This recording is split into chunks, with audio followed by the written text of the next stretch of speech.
매일 성경 묵상을 돕는 해설 가이드입니다. 안녕하세요. 묵상 코치입니다. 함께 읽고 나눌 말씀은 여호수아 9장 16절에서 27절까지 말씀입니다. 이스라엘이 기브온 족속과 언약을 맺었기 때문에 히위 족속이 거주하는 도성은 진멸할 수 없었습니다. 이에 백성이 원망하자 여호수아는 그들을 해막을 위하여 나무 패고 물 깃는 노예들로 삼았습니다. 16절에서 17절 읽겠습니다. 그들과 조약을 맺은 후 사흘이 지나서야 그들이 이웃에서 자기들 중에 거주하는 자들이라 함을 들으리라. 이스라엘 자손이 행군하여 셋째 날에 그들의 여러 성읍에 이르렀으니 그들의 성읍들은 기브온과 그비라와 브엘롯과 길랏 여아림이라. 이어서 18절에서 21절 읽겠습니다. 그러나 회중 족장들이 이스라엘의 하나님 여호와로 그들에게 맹세했기 때문에 이스라엘 자손이 그들을 치지 못한지라. 그러므로 회중이 다 족장들을 원망하니 모든 족장이 온 회중에게 이르되 우리가 이스라엘의 하나님 여호와로 그들에게 맹세하였은즉 이제 그들을 건드리지 못하리라.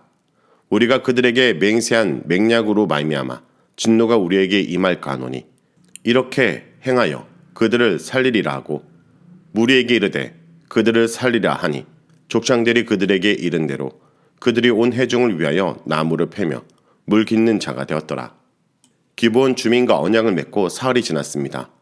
셋째 날에 이스라엘은 기브온을 필두로 그비라와 브엘롯과 길랏 여아림 성읍을 대면하는데 이들이 모두 이스라엘에 투항한 히 족속들이었던 것입니다.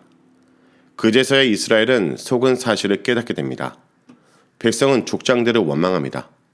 족장들이 기브온 주민에게 맹세하였기 때문입니다. 여기서 재미있는 것은 여호수아를 원망한 것이 아니라는 점입니다. 모세 때는 광야에서 회중이 걸핏하면 모세와 아론을 원망하였습니다. 그런데 가나안 땅에서 백성이 족장들을 원망하고 있습니다. 여기서 족장은 나심이라는 용어를 씁니다. 22절 이하에서 여호수아가 등장하는데 기브온 족속을 신문하고 재판하는 역할을 맡고 있습니다. 자신이 맹세한 것에 스스로 매여서 하나님의 뜻을 거역하는 경우가 더러 있습니다. 사사기에서는 사사있다가 스스로 맹세에 얽매여 자신의 딸을 제물로 바쳐 죽게 한 사례가 이야기됩니다. 맹세한 것이 잘못이었다라고 인정되면 곧바로 주님께 사정을 아뢰고 주님 앞에 엎드려 사죄하고 회개하면 취소할 수 있을 것입니다. 기브온 주민과 언약을 맺은 경우에도 마찬가지로 할 수 있었을 것입니다. 족장들이 여호와 이름을 걸고 하친을 맹세하였기 때문에 스스로 맹세한 것에 걸려 넘어진 것입니다. 기브온 주민과 동족인 히위 족속이 경영하는 도시국가 네 군데 그대로 남겨둔 사실 때문에 후일 가나안의 6 부족을 진멸하라는 여호와 하나님의 명령을 온전히 수행하지 못하고 말았다는 평가를 받게 됩니다. 백성들이 족장들을 원망하고 나섰을 때 여호수아는 그 족장들과 연대 책임을 지고 성막 앞에 엎드려 죄를 뒤집어 쓰고 여호와 하나님께 여쭤보지 않은 점을 회개하면서 늦게나마 여호와의 뜻을 물어야 했습니다. 어쩌면 하친 언약의 체결을 무효로 돌릴 수 있을지도 모릅니다. 자신의 맹세를 지키는 것보다는 여호와 하나님의 명령을 그대로 수행하는 것이 더욱 중요한 일이었습니다. 모든 족장이 이스라엘 회중에게 대답합니다. 19절에서 21절은 족장들이 머리를 맞대고 운운한 결과를 회중에게 말하는 대목입니다. 족장들은 주 이스라엘 하나님의 이름을 두고 그들에게 맹세했기 때문에 그들을 해칠 수 없다라는 결론을 내립니다. 맹세를 어기면 하나님의 진노를 살까 두려우니 저들을 그대로 살려둘 수밖에 없다는 것입니다. 그러나 살려두기는 하되 그들을 나무 패는 자와 물 깃는 노예로 봉사하도록 만들겠다고 백성을 설득하였습니다. 이에 백성들은 족장들의 편을 받아들였습니다. 22절에서 27절 읽겠습니다. 여호수아가 그들을 불러다가 말하여 이르되 너희가 우리 가운데 거주하면서 어째 심히 먼 곳에서 왔다고 하여 우리를 속였느냐. 그러므로 너희가 저주를 받나니 너희가 대를 이어 종이 되어 다 내 하나님의 집을 위하여 나무를 패며 물 깃는 자가 되리라 하니 그들이 여호수아에게 대답하여 이르되 당신의 하나님 여호와께서 그의 종 모세에게 명령하사 이 땅을 다 당신들에게 주고 이 땅의 모든 주민을 당신 앞에 멸하라 하신 것이 당신의 종들에게 분명히 들리므로 당신들로 말미암아 우리의 목숨을 잃을까 심히 두려워하여 이같이 하였나이다. 보소서 이제 우리가 당신의 손에 있으니 당신의 의향이 좋고 옳은 대로 우리에게 행하소서한지라. 여호수아가 곧 그대로 그들에게 행하여 그들을 이스라엘 자손의 손에서 건져서 죽이지 못하게 하니라. 그날에 여호수아가 그들을 여호와께서 택하신 곳에서 회중을 위하며 여호와의 제단을 위하여 나무 패며 물기는 자들로 삼았더니 오늘까지 이르니라. 회중이 족장회의의 결과를 받아들이자 여호수아가 나서서 기브온 주민들을 추궁합니다.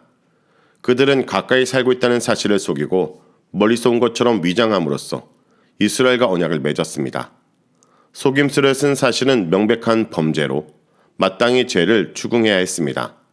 그러나 그들은 여호와 하나님의 전능하신 기적 소식을 듣고 두려워 떨었으며 토항하지 않으면 목숨을 잃을까 심히 두려워하여 속임수를 쓴 것이지 이스라엘 해칠 나쁜 의도가 없었다고 애써 변명합니다.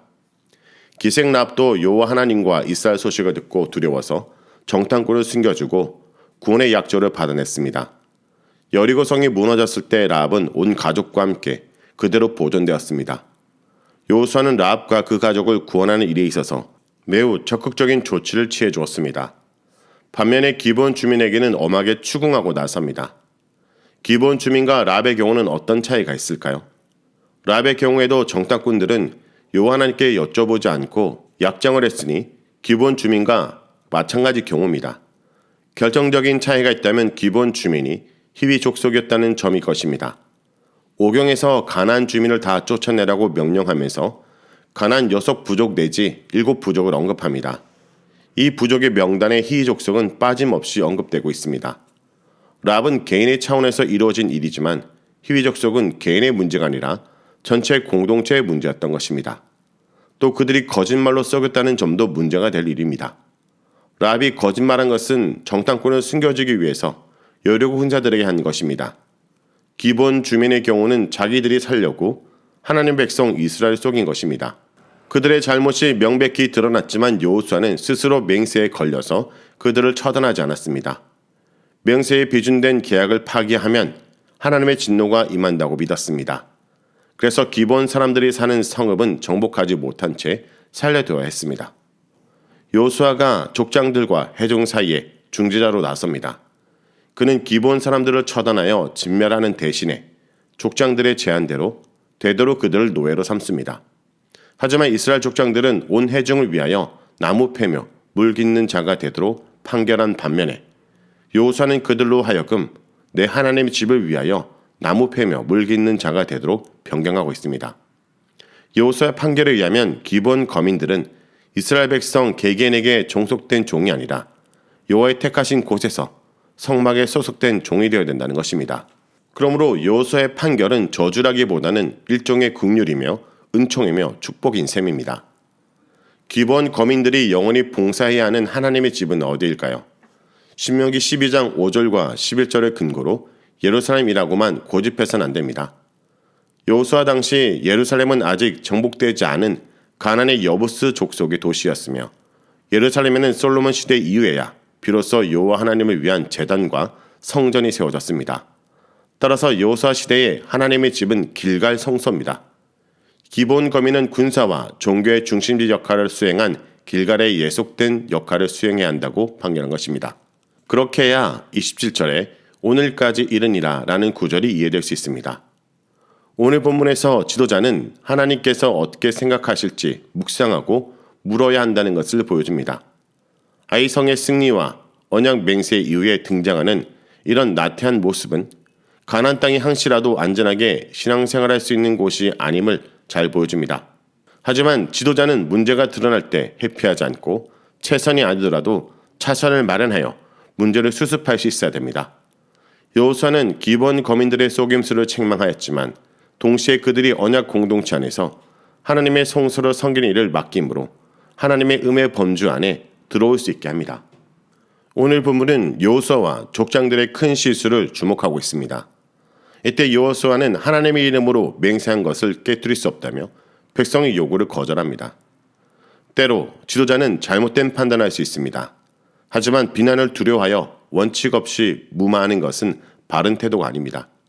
자신의 허물이 드러날지라도 이를 인정하고 책임지는 모습을 보일 때 공동체의 신뢰는 형성됩니다.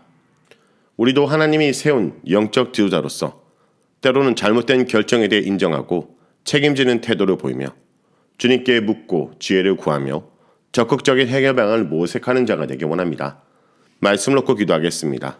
주님, 우리 삶의 여러 문제 앞에 스스로 판단하지 말고 먼저 주님께 묻는 자가 되게 하여 주옵소서.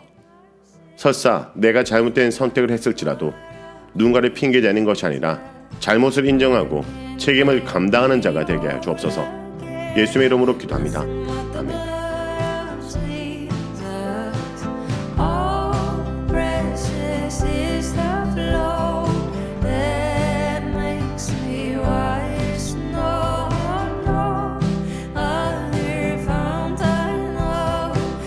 Nothing but the blood.